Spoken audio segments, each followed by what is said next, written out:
স্বামী স্ত্রীর দুইটি কথা মানুষকে বললে সবচেয়ে বিপদে তারা পড়ে যায়, এমনকি সবচেয়ে কাছের মানুষ, আপন মানুষকেও যদি এটা বলে তবুও তারা বিপদে পড়বে। আপনি এই বিপদ থেকে নিজেকে ঠেকাতে পারবেন না। এক নাম্বার কি জানেন?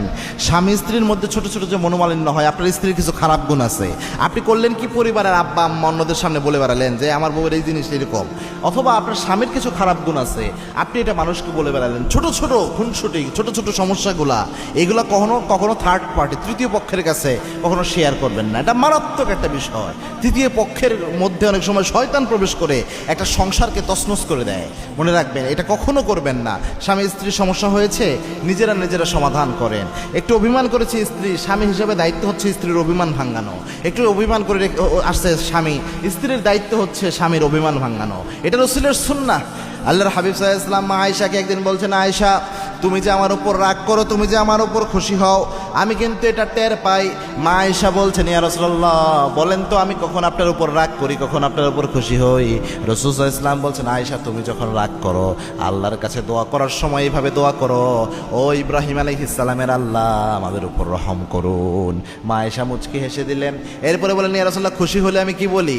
আল্লাহর হাবিব বললেন, আয়েশা তুমি যখন খুশি হও দোয়া করার সময় ইব্রাহিম আলাইহিস সালামের নাম নাও না, তখন তুমি আল্লাহর কাছে এইভাবে দোয়া করো, মুহাম্মদ সাল্লাল্লাহু আলাইহি ওয়াসাল্লামের আল্লাহ আমাদের উপর রহম করুন। সুবহানাল্লাহ। এই যে অভিমান ভাঙাচ্ছে আল্লাহর হাবিব সাল্লাল্লাহু আলাইহি ওয়াসাল্লাম কত চমৎকার ভাবে।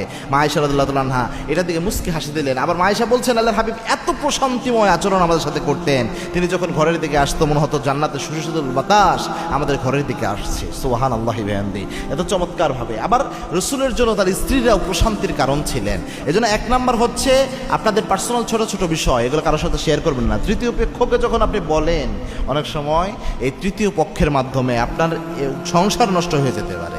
দুই নাম্বার হচ্ছে স্বামী স্ত্রীর পার্সোনাল যে মোমেন্টসগুলো রয়েছে, স্ত্রীর সাথে স্বামীর যে রোমান্টিক সম্পর্কের যে মোমেন্টসগুলো রয়েছে, এই জিনিসগুলো শেয়ার করবেন না।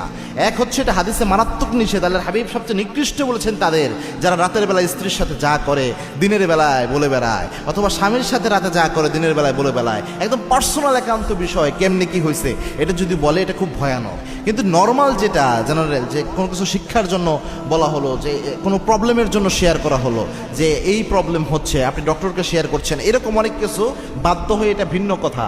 কিন্তু আপনি অনেকের স্বভাবই আছে এটা রাতের বেলায় কি হলো সব কিছু বলে বেড়ায়। এটা মারাত্মক লানতের একটা বিষয়। আল্লাহ হাবিব সাল্লাল্লাহু আলাইহি ওয়াসাল্লাম লানত করেছেন, নিকৃষ্ট বলেছেন এদেরকে। আল্লাহ রাব্বুল আলামিন এগুলো থেকে আমাদেরকে হেফাজত করুন। আল্লাহুম্মা আমিন।